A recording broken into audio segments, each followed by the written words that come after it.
I got so much motherfucking design on right now.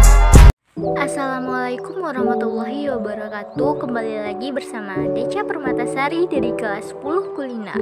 C. Konfigurasi jaringan, yaitu 1. Konfigurasi Bluetooth, 2. Konfigurasi hotspot, 3. Konfigurasi LAN, 4. Konfigurasi access point atau wireless router. Konfigurasi jaringan. Konfigurasi jaringan adalah suatu kegiatan yang berhubungan dengan membentuk maupun mempertahankan jaringan data.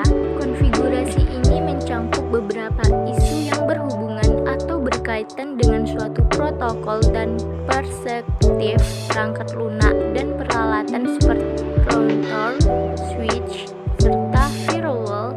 Konfigurasi jaringan terdiri atas beberapa contoh yang disebutkan sebagai berikut.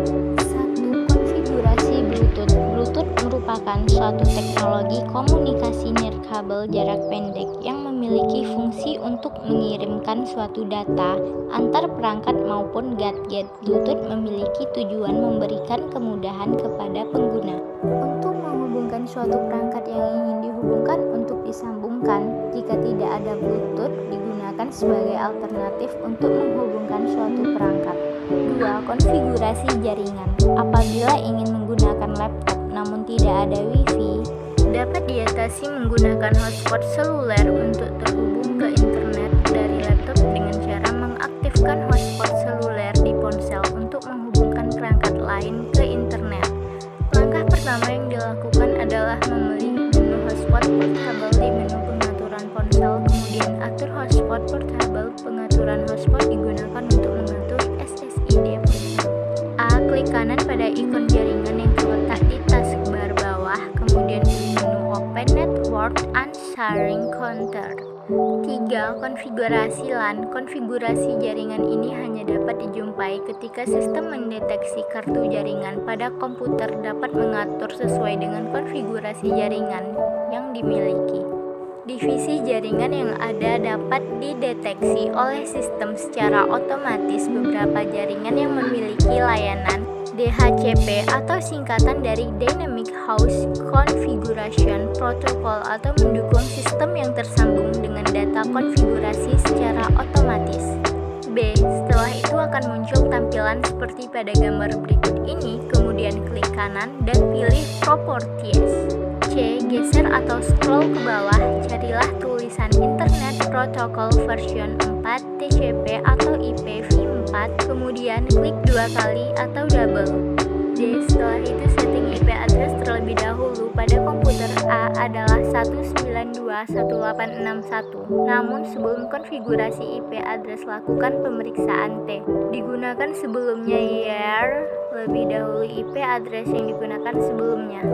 E. Kemudian langkah selanjutnya lakukan pengertian IP address pada komputer B ke komputer A. Misalnya IP address pada komputer B adalah 192.168.6.1, lalu default gateway adalah 192.168.1.2 dan proper DNS server adalah 192.168.1.1. F. Ketika IP address telah selesai dikonfigurasi, kemudian bukalah command prompt dengan menekan tombol Win plus R. Lalu ketika CMD, lakukan ping atau pemeriksaan jaringan pada komputer B ke komputer A untuk mengetahui kedua komputer sudah terkoneksi atau gagal terkoneksi. 4. Konfigurasi access point atau wireless router. Berikut ini penjelasan mengenai cara atau langkah-langkah melakukan konfigurasi access point TP-Link. A. Langkah pertama adalah menyiapkan kabel LAN pada access point power dan koneksikan kabel LAN ke komputer.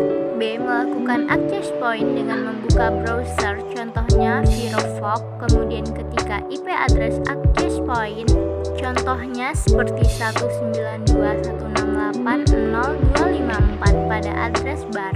C. Setelah itu masukkan username dan password access point yang dapat dilihat pada bagian bawah access point, kemudian tekan enter.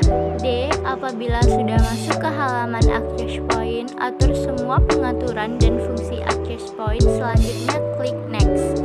E. Memilih mode access point password sesuai dengan keinginan pengguna. G. Pada bagian network setting tidak perlu ada yang diubah kemudian menuju ke langkah selanjutnya. H. Muncul halaman pemberitahuan. Baca dan pastikan halaman pemberitahuan tersebut. Setelah dipastikan semua benar kemudian dilakukan reboot. I. Tunggu proses reboot sampai selesai. J. Lakukan pengecekan di handphone atau laptop untuk mengecek wifi yang telah dibuat. Apabila SSID yang dibuat sudah muncul T-nya, seluruh proses berhasil dilakukan dan dapat digunakan. Sekian presentasi saya kali ini. Bila ada kesalahan, saya minta maaf. Wabillahi taufiq wal hidayah. Wassalamualaikum warahmatullahi wabarakatuh.